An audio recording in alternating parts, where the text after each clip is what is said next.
comes the question, how is the snake described? Why is it called a narrow fallow? Why is it not named as a snake? I kept saying that it's a snake, but in the poem it's always called the fallow, this fallow. And how is this fallow different from nature's people? And why does why cannot the speaker feel a transport of cordiality? Okay, and then finally, why does the snake? Why is the speaker afraid of the snake? Now, is the snake described as being dangerous, or is there anything that in a snake that makes the speaker afraid?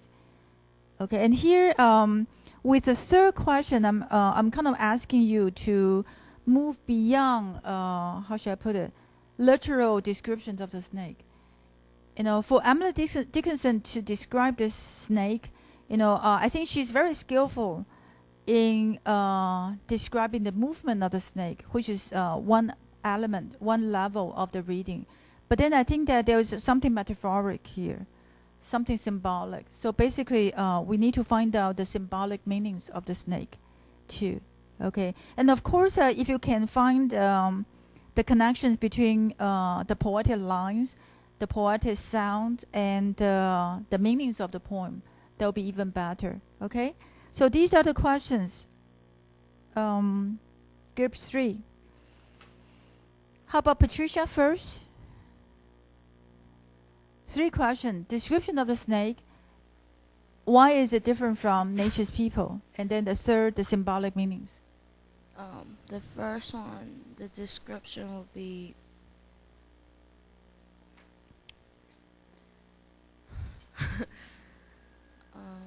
a spotted we have shaft. yes, yeah. This is a metaphor.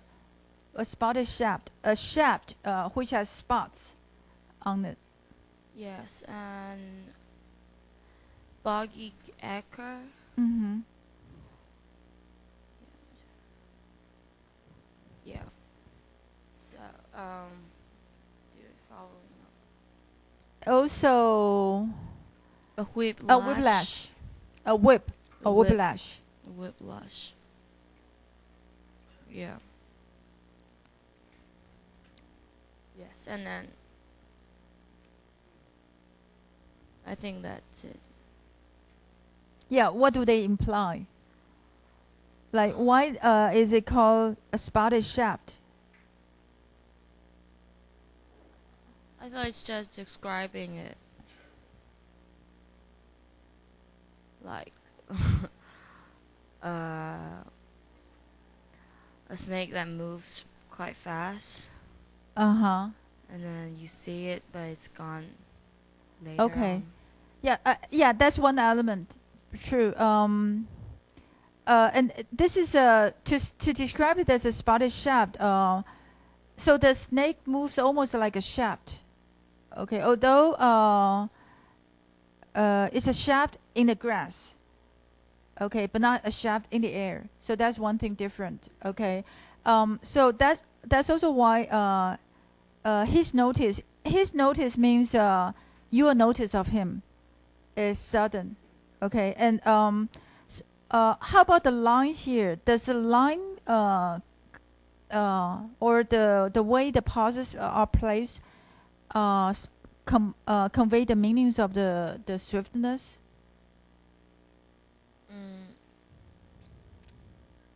It closes. I think it conveys the meanings of the shaftness. Which one? It closes because it closes and opens like shafting, I think. Mm-hmm. Okay, so then it closes at your feet and opens further on. So you said that here it conveys the meaning of the movement? Yeah. Why? By the way it moves. I don't know. Uh-huh. So it's a literal it's a description of what we can see, you know, when the snake move very swiftly in the grass, you know, dividing the grass from continually along the way, the path it moves. Also, maybe we can also say that the shorelines and the repetition, and then it closes at your feet and open further on. Suggest a rhythm.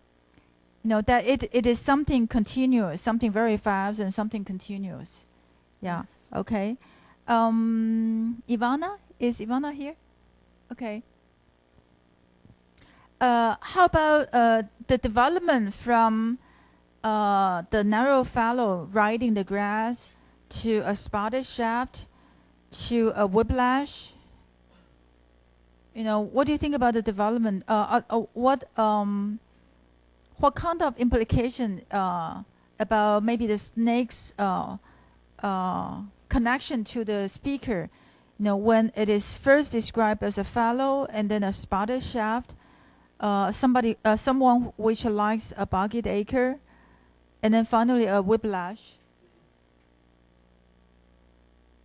So what is implied in the use of these items to describe the snake? I guess my question here is a little bit similar to the question asked of because I cannot stop for that. There I asked you, like the snake there. The death there is first like a gentleman, who is very civilized, who is very gentle. Okay, but then there is a transition to the evening time when the sun passes them by.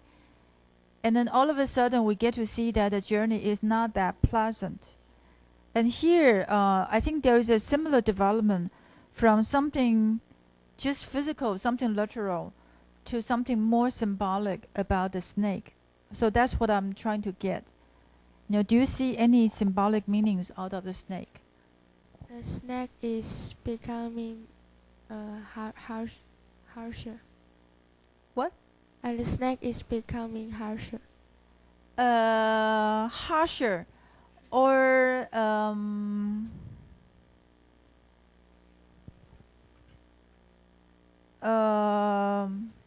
similarly more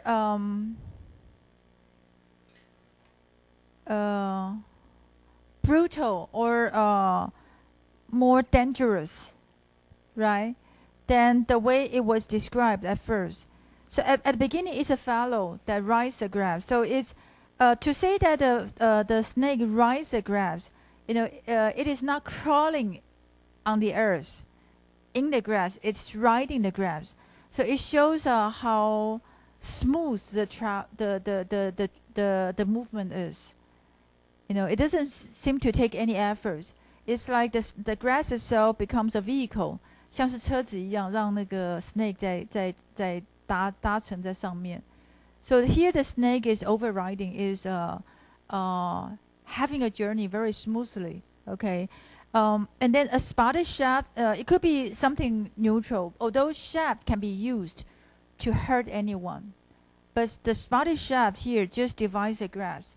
So here, the description is still neutral. But when the snake is something which prefers the boggy acre, and then we see that he's not close to the human world. And finally, a whiplash which evades the approach of the boy. Here, there's a gap between the snake's world and the human world. Okay, but why does the speaker why is the speaker afraid of the snake? Why does he say that, I like the other nature's people, but with this one, whenever I see him, I'll feel a zero at the bone. Why? Weber? Because the snake will strike. Snake would what? Will strike. It may bite or attack the human beings. Is that what you meant? Yeah. But do we see it here? Do we see that the snake attacks? Or do we see that the speaker feels being attacked?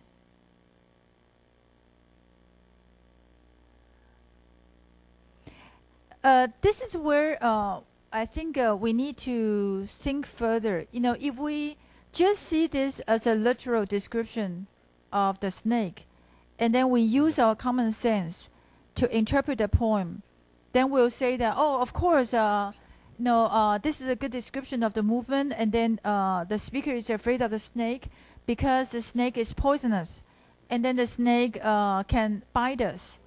But the problem is that there are so many different kinds of snakes. And I think there are more non-poisonous snakes than poisonous snakes. And there are always some ways for us to try to avoid the poisonous snakes. But here, is being poisonous or not, or is attacking us or not, is not described in the poem. So that's a difference between our understanding of the snake in general and how we interpret the poem. When you interpret a poem, you need to pay close attention to what is mentioned in the poem.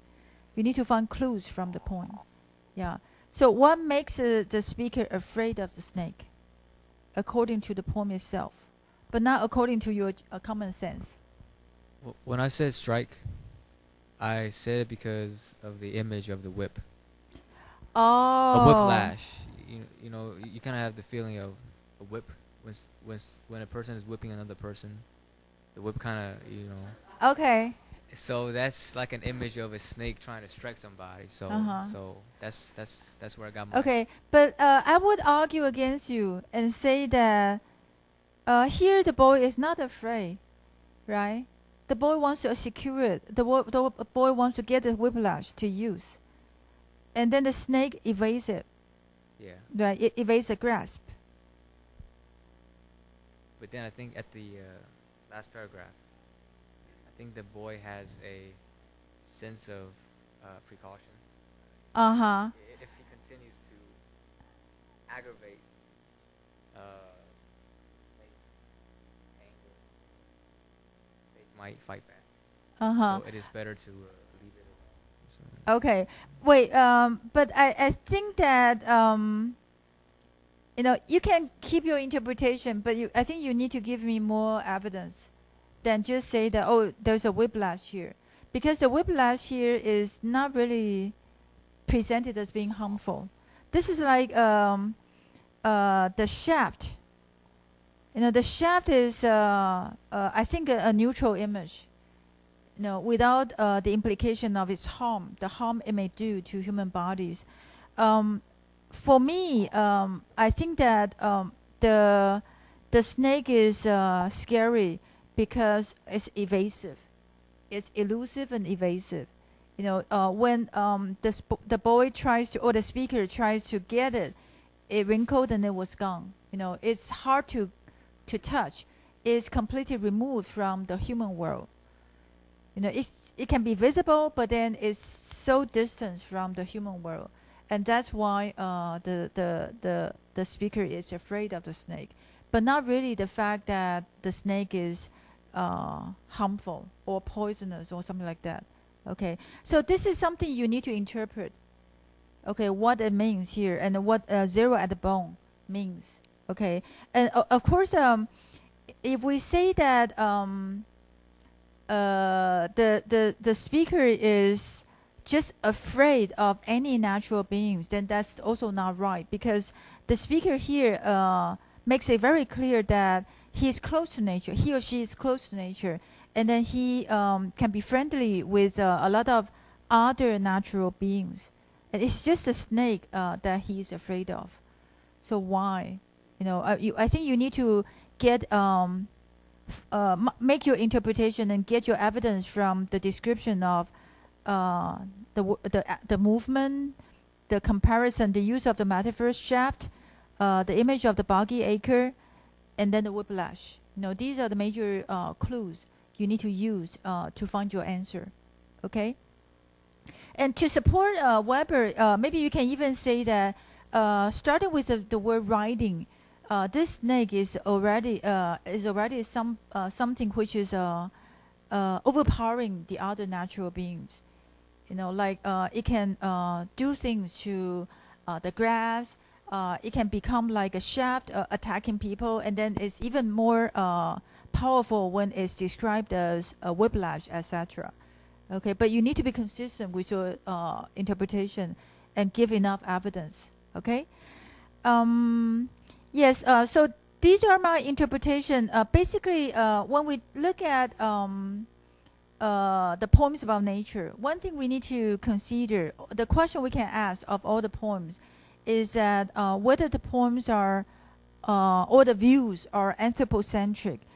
I don't think I need to explain the meaning of this word. Anthro means human, right? Anthropocentric, I think you know what it means. I guess Earth may be less anthropocentric than a narrow fallow in the grass. Okay, but then there are other poems like Anecdote of the Jar, which we can also examine to see whether it is anthropocentric or not. And the narrow fallow in the grass is anthropocentric because the snake pretty much is personified as a narrow fallow. Okay, what is contradictory or ambiguous about this poem is that this snake is both personified as a fallow and elusive and detached from the human world. And that's why there's the ambiguity or contradiction between its being human-like and its being non-human. Both. And some of you can even want to be more symbolic. I think there are different interpretations. Like Weber's interpretation will be to follow the common sense, to say that snake is the terrifying creature, and then the poem describes it. And then my interpretation is more to look at it as an elusive creature, a creature which is remote from us. And then you can be even more symbolic. You can give a more symbolic interpretation to say that the snake is the so-called phallic symbol, male symbol. Do you know what phallic means? 阳具. To say that the snake here is a kind of male element that the female speaker, Emily Dickinson, or the female speaker is afraid of. Okay, a kind of element, male power in human society that she's afraid of. If we follow this interpretation, then you use my version, but not the version on the textbook, because the version on the textbook suggests that the speaker is male. Okay, so you see what I mean, right? I think there are different interpretations you can consider, but just try to get enough evidence to support yourself. Okay. Make sure that you pay attention to the switching between the present tense and the past tense, and then the conclusion where this fellow is opposed to nature's people. Okay. This is my interpretation, not because the snake is dangerous, but because it is ungraspable or elusive. Also pay attention to the poetic lines, the switching between the long and short lines. And there are pauses made with dashes or made with commas to produce a rhythm.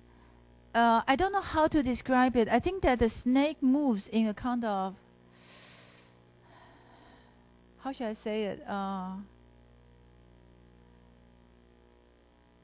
The snake movement has its own rhythm. The short, when with the wrinkling, the contraction of the bodies. Like you know that the snake moves with its belly, right? So it has to wrinkle, shorten itself and then extend itself in order to move. And that rhythm, I think, is conveyed through the poetic lines with the long and short lines, and sometimes the lines has pauses in the middle, as if to suggest the contraction, the pause in the contraction before the body extends itself. Okay, so try to read it. When you read it, I think you will have a sense of the movement, which is really descriptive of the snake's movement.